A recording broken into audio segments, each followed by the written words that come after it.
I now invite Bob Gruber.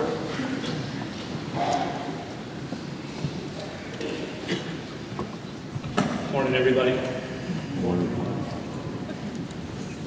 Ooh, here we go. I thought for quite a while, how do you summarize the life of Jay Morgan?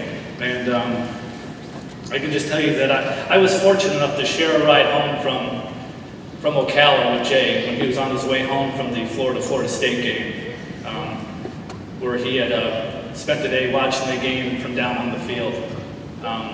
He was as high as a kite that day. He was really enjoying life. And a simple 3-hour drive somehow turned into a 6-hour marathon because of holiday traffic on I-75 and the Turnpike. And at that time, Jay shared with me his entire life story. It was really honestly 6 hours of Jay Morgan at his best. Y'all know what I mean, I'm sure. Jay was the youngest of 4 kids. He was the baby brother of a very unique and entertaining family. His dad, Johnny, who passed away in 2001, was a well-known golf professional both here in Florida and up in New England. Jay spent many summers working with his dad at the country club near Boston, and those were some of his fondest memories. He shared with me about his dad taking him to his first Red Sox game in Fenway Park, his first Dolphin game down in Miami, which he always told me was 1972, the year of their perfect season. They were a father and a son doing what fathers and sons did.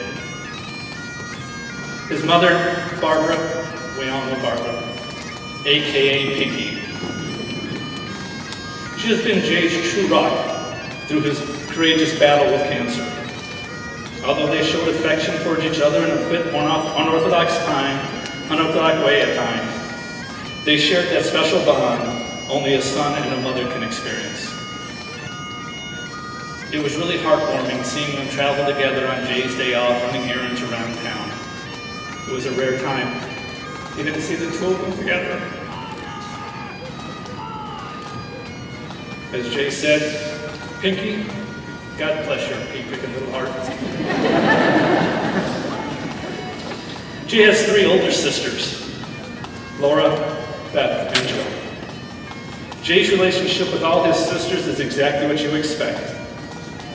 He remained their baby brother his entire life. They spoiled him rotten, and he could do no wrong. He has 3 nieces, Morgan, Zoe, and Lana, who all felt that special bond with him also. Jay was an uncle that every kid would want. Kids loved Jay, and Jay loved kids. Jay was also involved with the youth guidance program here in Indian County. Many of us have met his little brother, Cody. His little brother. And I often wondered who was mentoring who.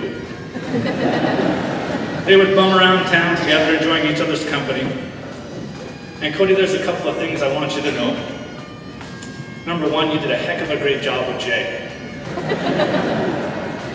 Number 2, regardless of what Jay told you, it is not okay to play video games under your covers at 2 a.m. when everybody else is asleep. And number 3, you meant an awful lot to him. And as you go along in life, just know there will always be a guardian angel following you.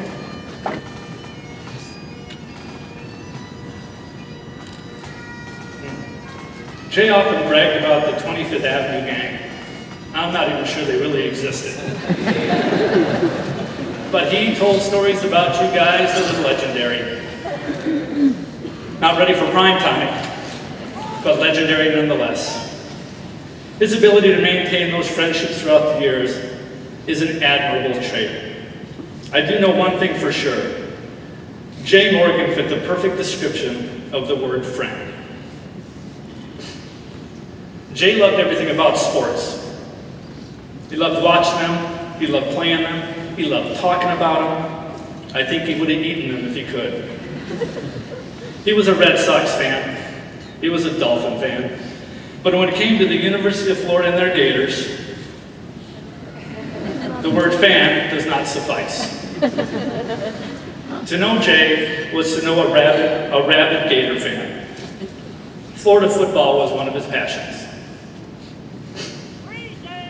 The morning he found out his cancer was terminal, he sent a text from the doctor's office to me, and it said, "I have 3 months to live, max, maybe less.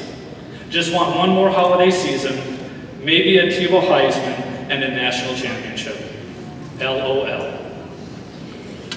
That's where his thoughts went. I am not a Gator fan. His line to me was, after they won all their games and their national championships, he'd come over, he'd call me, he'd say, "There's always room for one more Gator fan." Jay was also a member of the Fellowship of Alcoholics Anonymous. The AA community will deeply miss him. He was a staunch supporter of the excluded. But those who rode in life wasn't as glamorous as others. He was a true modern-day hero. Jay was clean and sober from October 28, 2001 until he passed away. Although his battle with cancer covered a large part of his sober life, he always put the welfare of others above any of his personal challenges. He would often counsel people on recovery while talking on the phone from a chair while receiving chemotherapy. When asked how he was doing at the time, he often replied, "Ah, heck, I can't complain." Thank you, Jay, for all those that you have helped. Jay chose the career as a firefighter. He started on the City of Myrtle Beach Fire Department, where he was introduced to a fraternity that would remain close to him his entire life. He spent 4 years there before coming to Indian River County. He applied for a position here. He thought it would be so cool to return to his hometown and serve as a firefighter. His first few years here as a firefighter in Indian River County were, shall we say, colorful. Interesting? What do you think, Chief? What word would you use? What the men and women of Indian River County Firefighters Local 2201 mean to Jay is truly indescribable. This group supported him through thick and thin, without reservation, without wavering. Your loyalty to him was Herculean. The fellowship you all enjoy is hard for an outsider to fully appreciate. I was able to see a part of how you all surrounded him, and I will speak for myself and for Jay's family and say that the love and friendship you all have afforded Jay and his family has made this very difficult time a little less painful.